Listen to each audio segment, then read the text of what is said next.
আপনারা কেমন আছেন? আপনাদের মনে তো একটা প্রশ্ন থাকতেই পারে, কেন আমি 5-6 মাস ভিডিও দিইনি?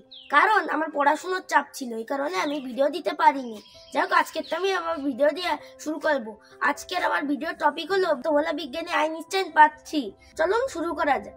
বিজ্ঞানী আইনস্টাইন তার আপেক্ষিকতার তত্ত্বের জন্য বিখ্যাত, কিন্তু তিনি একজন ভোলামনা মানুষ ছিলেন। একবার আপেক্ষিকতার তত্ত্বের জন্য অনেকগুলো বিশ্ববিদ্যালয়ে তার বক্তৃতা দিতে হচ্ছিল।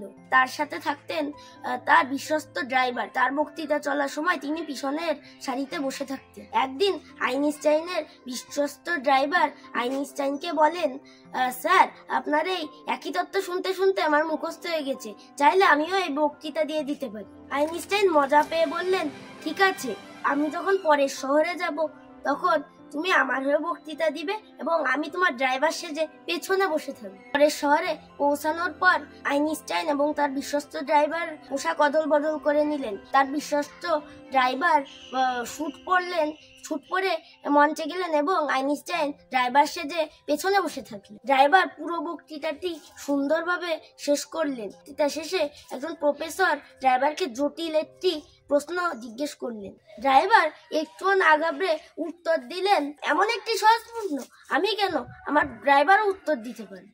তিনি এই বিষয়টিতে অনেক মজা পেলেন এবং তিনি প্রশ্নটির উত্তর দিয়ে দীর্ঘ একটি হাসি দিলেন।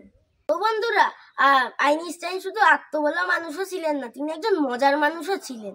বন্ধুরা, বিজ্ঞানীরা একটু মজার ও আত্মবলা না হলে একদমই চলে না। আজকের ভিডিওটা আপনাদের কেমন লাগলো আপনারা কমেন্টে জানিয়ে দেবেন এবং এটি লাইক করে দিবেন এবং শেয়ার করে দিবেন এবং সাবস্ক্রাইব করে দিবেন। আমাদের চ্যানেল নোটিফিকেশন আসলে ভিডিও চালু করে দিবেন মজার মজার ভিডিও দেখতে। ধন্যবাদ বন্ধুরা।